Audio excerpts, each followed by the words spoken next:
Just 2 years ago, Keir Starmer looked like the man who would finally bring stability back to British politics. After years of Brexit chaos, COVID disruptions, and a revolving door of prime ministers, his Labour Party swept to power in a landslide victory in 2024. His promise was simple: restore competence, restore calm, and move the country forward. But now, that promise has come to an abrupt end. Starmer has announced his resignation as Labour leader, triggering a race that could make Britain's next Prime Minister the sixth person to hold the job in just 7 years. So what happened? One of Starmer's biggest weaknesses was something many voters noticed from the start: communication. He was often seen as stiff, scripted, and overly cautious at a time when charismatic populist leaders were dominating headlines around the world. While he promised stability, critics argued he struggled to connect with ordinary voters.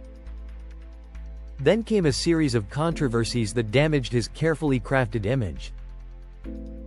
Shortly after taking office, reports revealed that Starmer had accepted thousands of dollars worth of gifts, including clothing, sports tickets, concert tickets, and expensive glasses. Even though he later paid much of it back, the political damage was already done. For a leader who promised integrity and professionalism, the optics were terrible. But that was only the beginning. Starmer faced even greater criticism after appointing Peter Mandelson as the UK ambassador to the United States.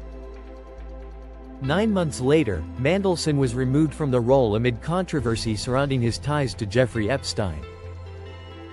The situation became even more damaging when reports suggested Mandelson had failed security vetting before his appointment.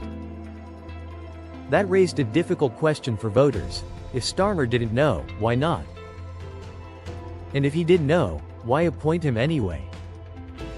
At the same time, Britain's economy wasn't improving fast enough. The cost of living crisis continued to squeeze households. Bills remained high. Wages struggled to keep up. Businesses complained about tax increases. Many voters simply felt life wasn't getting better. Then came a series of policy reversals. Starmer initially pushed several unpopular measures, including cuts to fuel support for pensioners. The backlash was immediate. When he eventually reversed course, many voters saw it as weakness rather than leadership. The U-turn damaged his credibility both inside and outside his party. Internationally, Starmer initially seemed to have an unusual advantage. Despite their political differences, he managed to build a surprisingly positive relationship with President Donald Trump. The two leaders appeared to get along far better than many expected. But as time passed, Trump became increasingly critical of Britain's immigration and energy policies.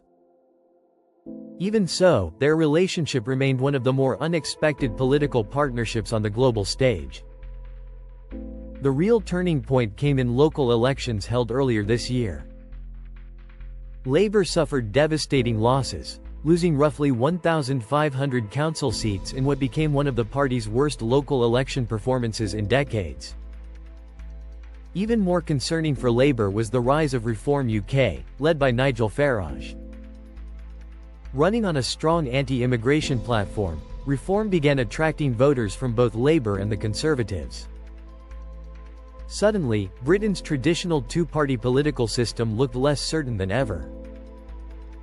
Starmer tried responding by moving further right on immigration. But that strategy backfired. Some centrist voters remained unconvinced, while many on the left abandoned Labour altogether for the Green Party. He found himself losing support from both directions. After the election disaster, pressure inside Labour exploded. More than 90 lawmakers reportedly called for change. Even senior cabinet figures began distancing themselves from the Prime Minister. At that point, many observers felt Starmer's position had become impossible to save. To be fair, his time in office wasn't without achievements. He did bring a degree of normalcy back to British politics after years of turmoil. He delivered some policy successes and avoided many of the dramatic crises that defined previous governments. But in politics, perception often matters as much as results. For many voters, change simply didn't arrive fast enough. Now Britain enters yet another period of uncertainty. Labour will begin choosing a new leader on July 9, and that person would automatically become Prime Minister. At the moment, former Manchester Mayor Andy Burnham is widely viewed as the frontrunner. But whoever takes over will inherit enormous challenges: a struggling economy, growing political divisions, and a public that's increasingly impatient for results. The big question now is whether Labour can recover, or whether Britain is about to enter another era of political upheaval. What do you think? Did Keir Starmer deserve more time, or was resignation inevitable? Leave your thoughts in the comments below. If you enjoyed this video, make sure to like, subscribe to the Untold Compass, and share this video with friends who follow global politics. Thanks for watching, and we'll see you in the next one.